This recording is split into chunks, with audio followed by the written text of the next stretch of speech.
Alright, so my next project is to clean up these 3 old hand planes. I've got a Sargent, a Bailey, and a True Test. As you can see, they're a bit, what's the word I'm looking for? Crusty. So to get started, I'm going to tear them all down and give them a nice bath. Scrub the loose stuff off, and then they're going to soak for a few days in evaporust. Alright, here's the plane I'm particularly excited about. This is a Bailey plane. I don't know if I can get that to focus. Come on. It's a Bailey. And it's got the scalloped bottom, which is pretty cool. I don't have one of those. So I'm going to start taking this apart, and we'll get this one soaking with the other one.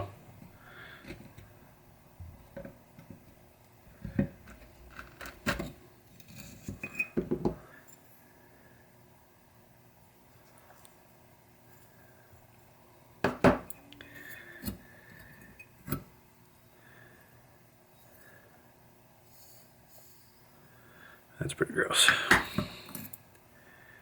Here's the iron. Consistently rusty. Dull.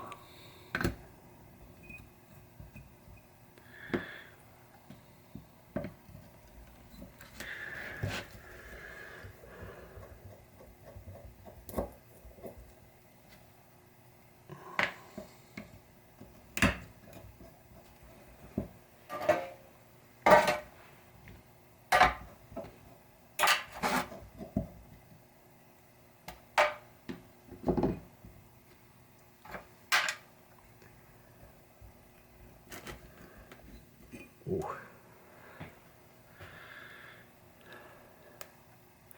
This one's got this like white grease on it, just like the other one had. I don't know what that is. Some kind of shmoo. Full of wood chips.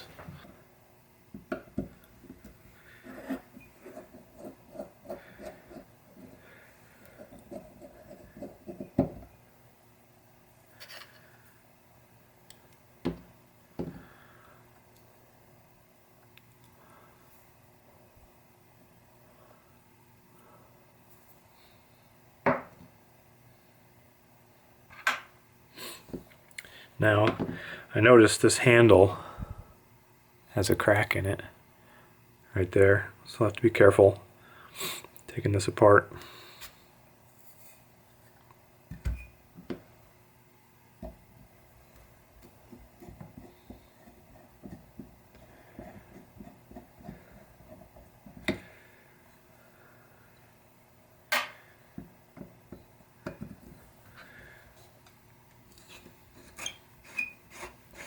Yeah, it's broken. I think the screw is the only thing holding it together.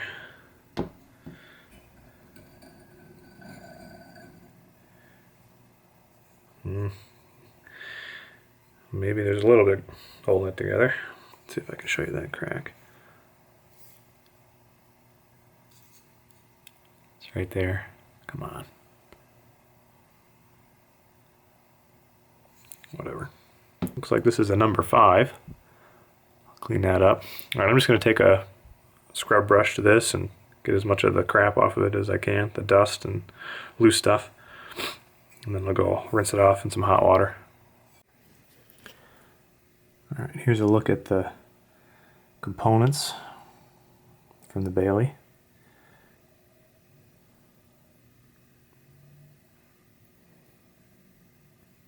So I've cleaned this up just with the scrub brush.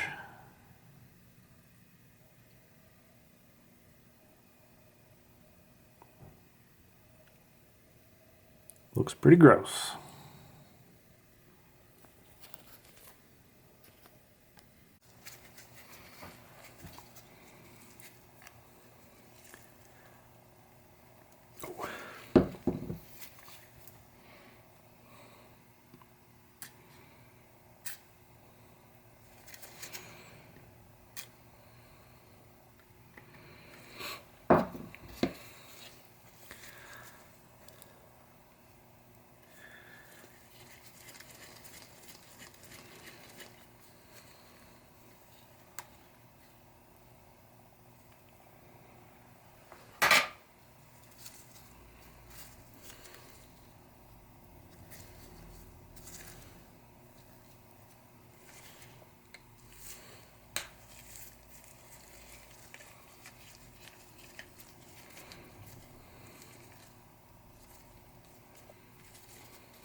Alright, I've got the Bailey and the True Test planes soaking in Evaporest.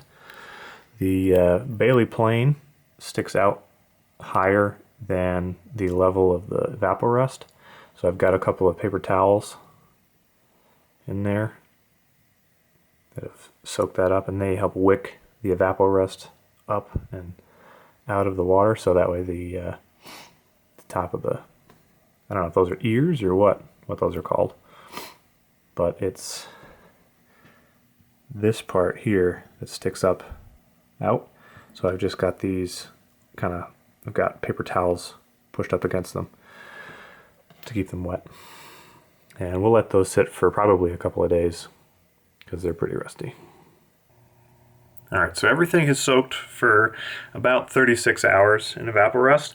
I rinsed everything off and I scrubbed it with a wire brush, and it looks a lot better. Here's the iron. It's cleaned up pretty nicely. It does have some pitting on it. It's pretty dull, so I'll have to sharpen that. Everything looks pretty good. I noticed there is a little bit of a dent and deformation on the bottom, so I'll clean that up. But you can see now that there's some patent information, patent dates. This is a number 5 Bailey. And it's hard to see, and I doubt you'll be able to see it on camera.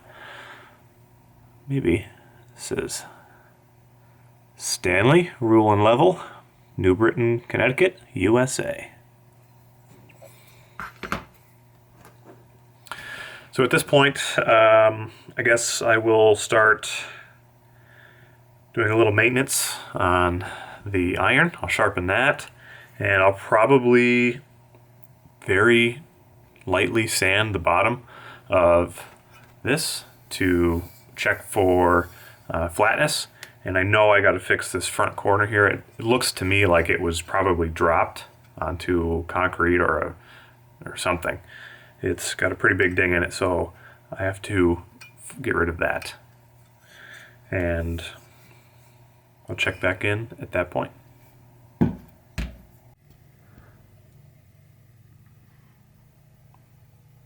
So here are all the parts after they've come out of their Evaporest bath.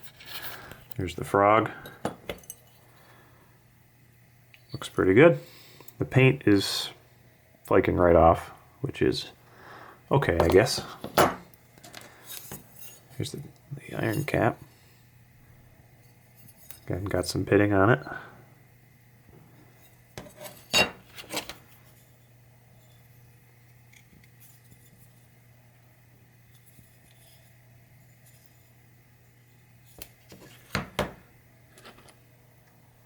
It looks to me, if I can get this to focus, like somebody put a pair of pliers on this adjustment knob. I don't know if you'll be able to make out, but it's in sad shape. It's disappointing, but I really don't understand why at some point you would ever put a pair of pliers on this. It's a fine adjustment knob. It's not something that would ever need pliers to be applied to it, so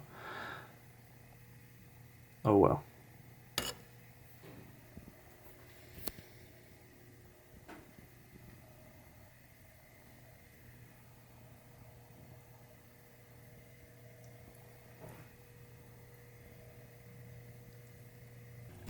Okay, I've got a floor tile here, which is going to serve as a flat reference surface for me. And I've got some 150 grit sandpaper with some WD-40 sprayed on it. And all I'm going to do is use the weight of the plane and just slide it back and forth. And that's going to hopefully help flatten any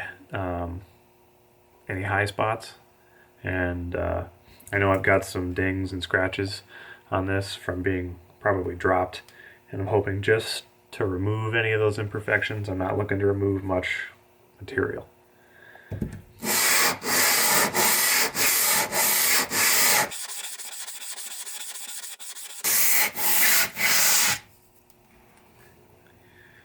you can see sandpaper's got a bit of a dark color on it. That's just a little bit of the material coming off. What I'll do is I'll wipe this and look at it for the shiny spots. Those will be my high spots. And once I get a consistent level of shine, I'll be happy, and I'll stop.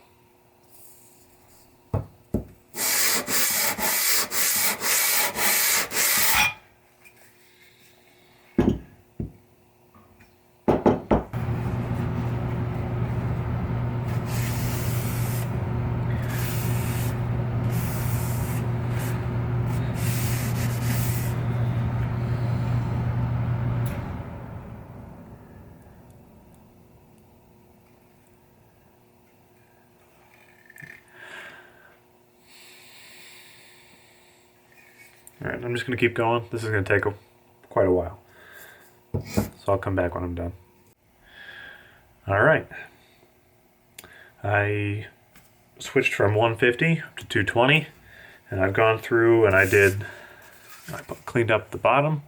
It's still pitted. I would have to do some serious material removal to get rid of all the pitting, and honestly, this is never going to be, a brand new kind of tool anyway.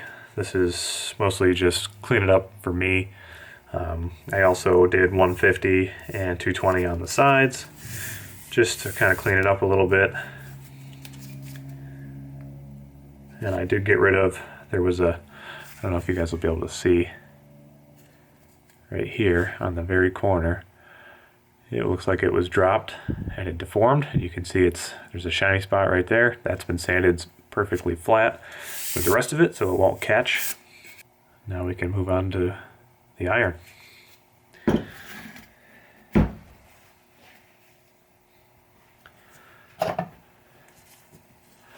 So the iron is kind of cool. You may notice there's a bit of a line right here, and it's discolored depending on how the light hits it. It came out of the evaporust looking like that.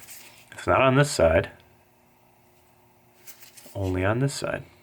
So I did some research online, and it looks like this particular model, the number 5 with the corrugated bottom, with no logo, no Stanley logo on the lever cap, was produced up until 1925. So I believe this plane was manufactured in 1925 or earlier than that. And also during that time, Stanley was laminating their irons. So there's 2 different kinds of steel here, and I don't think I'll be able to show you, but there is a you guys will never be able to see that.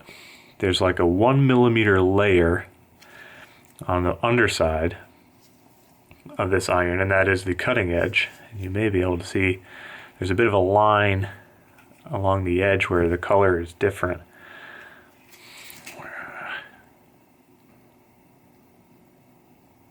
Nah, not really. But the first millimeter of the edge there is a different color than the rest of the iron because it's a different type of steel. So there's 2 steels laminated together in these irons. And according to the research I did, Stanley did that on their irons up until around World War II. So you guys probably won't be able to tell, but the iron is chipped in this corner. So I've got a significant amount of sharpening to do in order to remove that.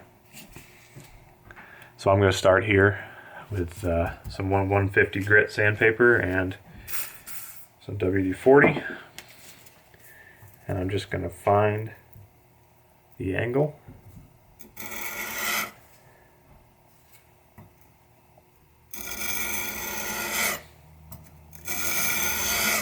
And follow it.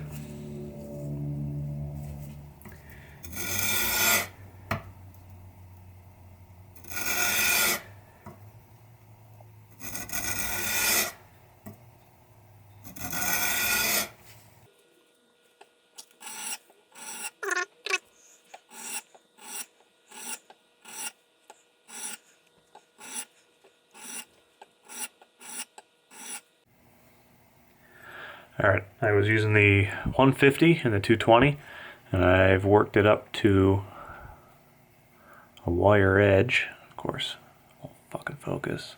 Focus, thank you. You guys won't be able to tell.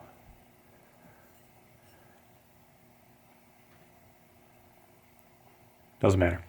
So I have 400 here, and I'm just going to keep working that edge until that wire edge just disappears.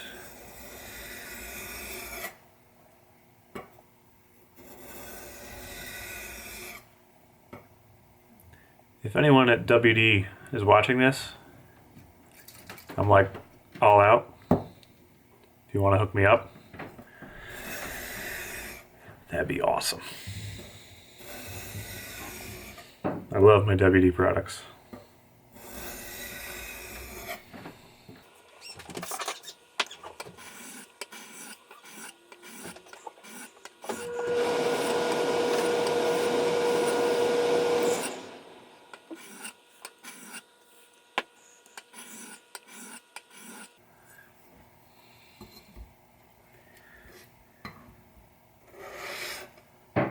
I'm just dragging. I'm laying it flat like this with the bevel down to try to break that wire edge off.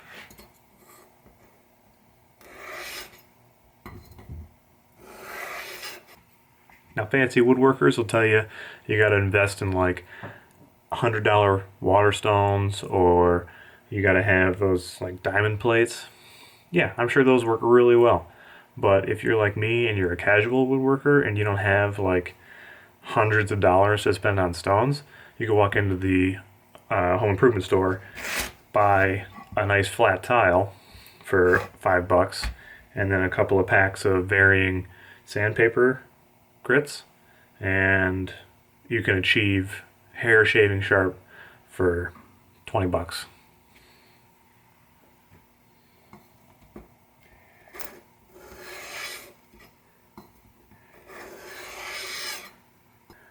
So I'm just going to keep going back and forth between cutting the bevel and then the back side to remove the wire edge. I'll just keep going until I get the level of scary sharp that I'm happy with. And then once I get to that level, I'll go up to, I've got 600 grit, and I'll do a couple of laps with the 600 just to get a nice polish on it, and I'll be done. Alright, well, I skedaddled right past 600, jumped past 800, and went to 1000 because why not? And this is now the sharpest thing in the shop. It is hair shaving sharp. I don't know if you guys can tell, but there ain't no hair right there. So I'm going to put a piece of blue painter's tape on that for now so I don't kill myself trying to assemble this thing. And oh yeah, scary sharp. So I'm working on assembling the Bailey plane, and I've noticed that if the handle has a crack in it right along here. So I'm going to try to clean this up. It's got some finish on it. It's got quite a bit of just grime. So I think what I'm going to do is do a little bit of light sanding to get down to a more natural finish. And then I may see it's really tight, that crack, and I don't want to break it to glue it. But if I can get a couple of drops of either wood glue or some CA glue in there just to help hold that, then I will do that.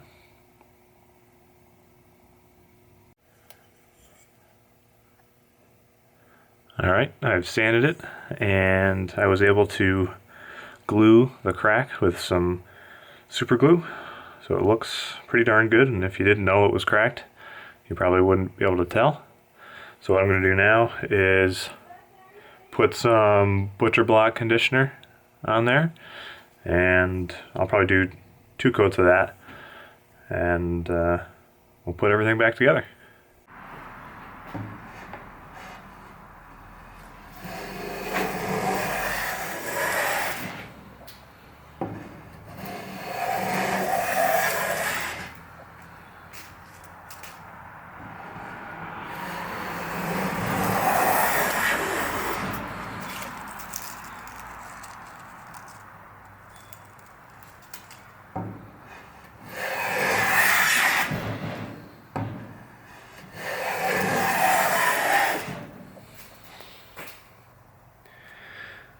Well, the Stanley Bailey number 5 corrugated bottom is back in action. Cuts pretty good for 100 years old. Thanks for watching.